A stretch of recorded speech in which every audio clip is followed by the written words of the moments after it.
عمران اور جبران کو کلکتے کی ایک مشہور سٹیم یعنی جہاز راں کمپنی کا نام اور پتہ بھی بتا دیا۔ ان کا دفتر کرزن اسٹریٹ میں ہے، وہاں سے تمہیں جہاز کا ٹکٹ بھی مل جائے گا اور یہ علم بھی ہو جائے گا کہ جہاز کس روز جاتا ہے۔ میرا خیال ہے کہ کلکتے سے انڈیمان ہفتے میں 4 مرتبہ جہاز جاتا ہے۔ بہرحال یہ تمہیں وہاں پہنچ کر ہی معلوم ہو جائے گا۔ کمانڈو عمران اور جبران نے حاجی صاحب کے ہوٹل کی دوسری منزل والے کمرے میں ڈیرا جما لیا۔ دن کے وقت وہ بالکل باہر نہیں نکلتے تھے۔ شام کے وقت وہ صرف ایک دن مارکیٹ گئے اور اپنے لیے 2 پتلونے اور 2 قمیضیں اور دوسری ضروریات کی چند ایک چیزیں خریدیں۔ انہیں الگ الگ سوٹ کیس میں ڈال کر رکھ لیا۔ دوسرے روز شیخ صاحب کی طرف سے انہیں ملازمت کے کاغذات بھی مل گئے۔ یہ لفافے میں بند ایک سادہ کاغذ تھا۔ شیخ صاحب نے اپنے آفس پیڈ کو استعمال نہیں کیا تھا۔ اس پر ٹائپ کیا ہوا تھا کہ عمران اور جبران کو آفس میں بطور منشی اور کیئر ٹیکر کے محدود مدت کے لیے ملازمت پر رکھا جاتا ہے۔ خط کمپنی کے مینیجر کی طرف سے تھا۔ نیچے مینیجر کے دستخط بھی تھے جو پڑھے نہیں جا رہے تھے۔ صاف لگ رہا تھا کہ اس بات کا اہتمام کیا گیا ہے کہ دستخط پڑھے نہ جائیں۔ عمران اور جبران نے اپنا لفافہ سوٹ کیس میں سنبھال کر رکھ لیا۔ اس کے بعد ایک دن چھوڑ کر یعنی تیسرے دن انہوں نے حاجی صاحب سے اجازت لی اور کلکتے کی طرف روانہ ہو گئے۔ کلکتہ پہنچ کر وہ محتاط ہو گئے۔ اس دوران عمران نے صرف اتنا کیا شیو بڑھا لی تھی تاکہ وہاں کوئی اس کی شناخت نہ کر سکے، کیونکہ کچھ دن پہلے وہ چندن پور کے ایمونیشن ڈپو کو اڑا چکا تھا اور یقیناً پولیس اس کی تلاش میں تھی۔ کلکتے کے اسٹیشن سے نکلتے ہی انہوں نے ایک ٹیکسی لی اور شہر کے ایک گنجان آبادی والے علاقے میں آ کر ایک درمیانے درجے کے ہوٹل میں ایک کمرہ لے لیا۔ عمران تو ہوٹل کے کمرے میں ہی رہتا تھا۔ اس نے جبران کی ڈیوٹی لگائی کہ وہ جہاز راں کمپنی کے آفس میں جا کر ٹکٹ بھی خریدے اور یہ بھی معلوم کرے کہ جہاز کس روز انڈیمان روانہ ہوگا۔ جبران کو وہاں کوئی نہیں پہچانتا تھا۔ وہ دن کے 10 بجے گیا اور 2 بجے واپس آیا۔ اس کے پاس کلکتے سے انڈیمان تک کی بحری جہاز کے 2 3rd کلاس کے ٹکٹ تھے۔ اس نے کہا، اندرا نام کا ایک جہاز کل صبح کلکتے کی بندرگاہ سے روانہ ہوگا۔ اس کا ٹائم صبح 8:10 دیا گیا ہے۔ ہمیں 6 بجے بندرگاہ پہنچ جانا چاہیے، کیونکہ وہاں ہمارا ڈاکٹری معائنہ بھی ہوگا اور انجیکشن وغیرہ بھی لگائے جائیں گے۔ اور رات کو جلدی سو گئے۔ صبح 5 بجے اٹھے، نہا دھو کر تیار ہوئے اور تھوڑا بہت ناشتہ کر کے ٹیکسی میں سوار ہو کر کلکتے کی بندرگاہ خضر پور کی طرف روانہ ہو گئے۔ وہ 5:45 بجے بندرگاہ پہنچ گئے۔ ٹکٹ دکھا کر بندرگاہ کی عمارت میں داخل ہو گئے۔ وہاں ایک ہال کمرے میں انڈیمان جانے والے دوسرے مسافر بھی موجود تھے۔ باری آنے پر عمران اور جبران کا میڈیکل ٹیسٹ ہوا اور انہیں 2 انجیکشن لگا دیے گئے۔ اس کام سے فارغ ہو کر وہ بندرگاہ کے بڑے ہال میں آ کر بیٹھ گئے۔ وہاں بھی مسافر بیٹھے تھے۔ ان میں کچھ سکھ حضرات بھی تھے اور پورب کے رہنے والے مزدور لوگ بھی تھے۔ چند ایک مارواڑی اور گجراتی کاروباری بھی نظر آ رہے تھے۔ عورت اور بچے کسی مسافر کے ساتھ نہیں تھے۔ ٹھیک 7:30 بجے اعلان ہوا کہ انڈیمان جانے والے مسافر جہاز پر سوار ہو جائیں۔ دوسرے مسافروں کے ساتھ عمران اور جبران بھی قطار میں لگ کر بندرگاہ کے وارف یعنی پلیٹ فارم یا گودی پر آ گئے۔ یہاں ایک کافی بڑا 2 منزلہ جہاز لنگر ڈالے کھڑا تھا۔ 3rd کلاس اور 1st کلاس کے عرشوں کی سیڑھیاں لگی ہوئی تھیں۔ عمران اور جبران کے پاس 3rd کلاس کے یعنی اوپر والے عرشے کے ٹکٹ تھے۔ وہ سیڑھی چڑھ کر جہاز کے ڈیک یعنی عرشے پر آ گئے۔ ان کے پاس کوئی سامان اور بستر وغیرہ کچھ نہیں تھا۔ ایک طرف سائبان کے نیچے بیٹھ کر باتیں کرتے اور جہاز کے ڈیک پر کام کرتے ملاحوں کو دیکھنے لگے۔ ٹھیک 8:10 پر جہاز چل پڑا۔ دوپہر تک جہاز کلکتے کے دریائے ہگلی میں چلتا رہا۔ یہ اصل میں دریائے جمنا ہے۔ یہ دریا جب کلکتے میں داخل ہوتا ہے تو اس کا نام ہگلی ہو جاتا ہے۔ تیسرے پہر دریا کے گدلے پانی میں سمندر کا نیلا پانی بھی شامل ہونا شروع ہو گیا۔ دریا کا پاٹ آہستہ آہستہ چوڑا ہوتا جا رہا تھا۔ آخر ایک وقت پر دریا کے دونوں کنارے نگاہوں سے اوجھل ہو گئے۔ جہاز اب دریا کے ڈیلٹے میں داخل ہو چکا تھا۔ شام کے وقت جہاز سمندر میں آ گیا۔ یہ خلیج بنگال کا سمندر تھا جس کے پانی کا رنگ بالکل کوئلے کی طرح سیاہ تھا۔ اسی وجہ سے اس کا نام کالا پانی پڑ گیا تھا۔ ساری رات جہاز سمندر میں سفر کرتا رہا۔ انہیں بتایا گیا تھا جہاز دوسرے دن صبح کو انڈیمان پہنچے گا، لیکن جہاز دوسرے روز دوپہر کے بعد انڈیمان پہنچا۔ دور ہی سے جزیرے کے کالے کالے پہاڑ نظر آنا شروع ہو گئے تھے۔ انڈیمان کے جزیرے بنگال کے جنوب میں اور بھارت کے مشرقی ساحل سے دور خلیج بنگال میں واقع ہیں۔ ان کی ایک جانب خلیج بنگال کا سمندر ہے اور مشرق کی جانب بحر انڈیمان ہے۔ رنگون یہاں سے 300 میل شمال مشرق میں ہے اور مدراس 800 میل مغرب میں واقع ہے۔ کالے پانی یعنی جزائر انڈیمان کے ساتھ جنگ آزادی کی بہت سی سنسنی خیز کہانیاں وابستہ ہیں۔ وہاں جنگ آزادی کے کئی مجاہدین اللہ کو پیارے ہوئے اور انہیں وہیں دفن کر دیا گیا۔ ان جزیروں میں جنگ آزادی کے دوران اللہ اکبر کے نعرے گونجتے رہے۔ 1973 میں انڈیا کا گورنر جنرل لارڈ میو، جس کے نام پر لاہور کا میو ہسپتال بنایا گیا تھا، جزائر انڈیمان کے دورے پر آیا۔ ایک افریدی پٹھان شیر علی نے چھری سے اس کا کام تمام کر دیا۔ شیر علی پکڑا گیا۔ اس سے پوچھا گیا کہ اس نے گورنر جنرل کو کیوں قتل کیا؟ شیر علی نے کہا، میں نے اسے خدا کے حکم سے قتل کیا ہے۔ شیر علی کو پھانسی کی سزا ہو گئی۔ اس نے تختہ دار پر کھڑے ہو کر مسلمانوں سے مخاطب ہو کر کہا، بھائیو، میں نے دشمن اسلام کو قتل کر ڈالا ہے۔ گواہ رہنا، میں مسلمان ہوں اور اپنا فرض ادا کر کے جا رہا ہوں۔ اس نے بلند آواز سے کلمہ شریف پڑھا اور لٹک گیا۔ ان کا جہاز انڈیمان کے سب سے بڑے جزیرے کی بندرگاہ پورٹ بلیئر پر لنگر انداز ہو گیا۔ دونوں کمانڈو دوست خاموشی سے نیچے اترے۔ بندرگاہ کے باہر آ کر انہوں نے ایک ٹیکسی لی۔ ٹیکسی والے کو شیخ صاحب کی کمپنی کا لکھا ہوا پتہ دکھایا اور کہا، ہمیں یہاں لے چلو۔ وہ جگہ خاصی مشہور تھی۔ 15 منٹ میں ٹیکسی نے عمران اور جبران کو شیخ صاحب کے آفس کے باہر پہنچا دیا۔ ایک چھوٹا سا آفس تھا جو ایک لمبی دکان میں بنا ہوا تھا۔ عمران نے دفتر میں داخل ہونے کے بعد ہیڈ کلرک سے ملاقات کی اور اسے شیخ صاحب کا خط دکھایا۔ ہیڈ کلرک نے پوچھا، آپ لوگ کب آئے؟ عمران نے کہا، سر صبح کے جہاز سے اترے ہیں۔ ہیڈ کلرک مسلمان تھا۔ تقرری کے خط کو اس نے بڑے غور سے پڑھا۔ کہنے لگا، ٹھیک ہے، آپ لوگ کل سے دفتر آنا شروع کر دیں، میں آپ کو کام سمجھا دوں گا۔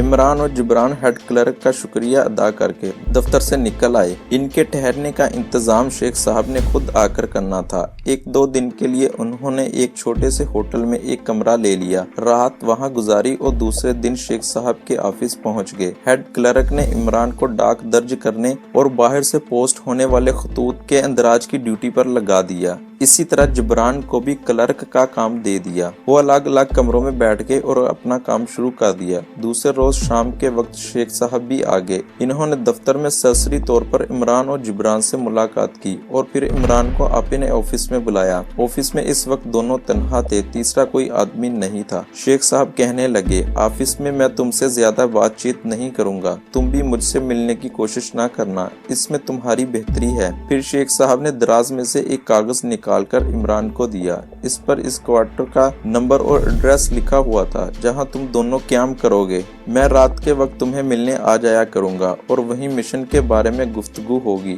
یہاں تم صرف اپنے کام سے غرض رکھو گے، دفتر کے دوسرے سٹاف سے بھی زیادہ تعلق نہیں بڑھاؤ گے، باقی تم خود سمجھدار ہو۔ اب تم جاؤ اور کام کرو۔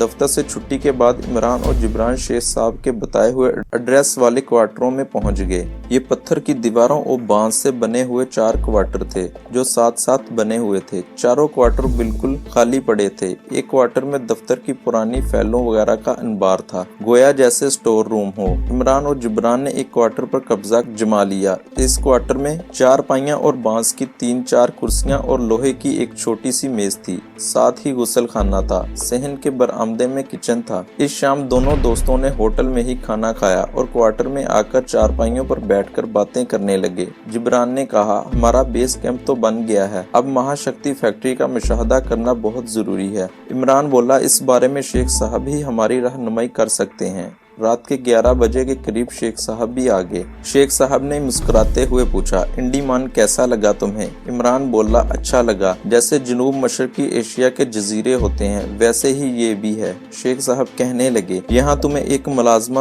مل جائے گی جو تمہیں کھانا وغیرہ پکا کر دیا کرے گی۔ عورت انڈیا کی ہے اور عرصہ 20 برس سے اسی جزیرے میں آباد ہے۔ ادھیڑ عمر عورت ہے، مراٹھی زبان اس کی مادری زبان ہے، مسلمان ہے، کم بولتی ہے، یہی اس کی سب سے بڑی خوبی ہے۔ ادھر ادھر کی کچھ باتوں کے بعد کمانڈو جبران نے کہا، شیخ صاحب، کیا ایسا ہو سکتا ہے کہ ہم بھارت کی مہاشکتی ایٹامک فیکٹری کا ایک نظر مشاہدہ کر لیں؟ شیخ صاحب خاموش ہو گئے، پھر کہنے لگے، میں جانتا ہوں تمہارے لیے فیکٹری کے گرد و نواح کا مشاہدہ کرنا بہت ضروری ہے۔ فیکٹری کے اندر تو تم نہیں جا سکتے، مگر باہر سے تمہیں اس کا محل وقوع معلوم ہونا چاہیے۔ عمران نے کہا، ہمارے مشن کی یہ پہلی سیڑھی ہے، اسے طے کیے بغیر ہم آگے قدم نہیں بڑھا سکتے۔ جبران نے کہا وہاں سیکیورٹی کا ظاہر ہے بہت سخت انتظام ہوگا۔ شیخ صاحب مسلسل سوچ میں تھے، کہنے لگے سیکیورٹی نہیں ہوتی؟ اور پھر جہاں آرسنل اور اٹامک فیکٹری ہو وہاں تو سیکیورٹی بہت سخت ہوتی ہے، لیکن تشویش کی ایسی کوئی بات نہیں ہے، میں کوئی نہ کوئی راستہ نکال لوں گا۔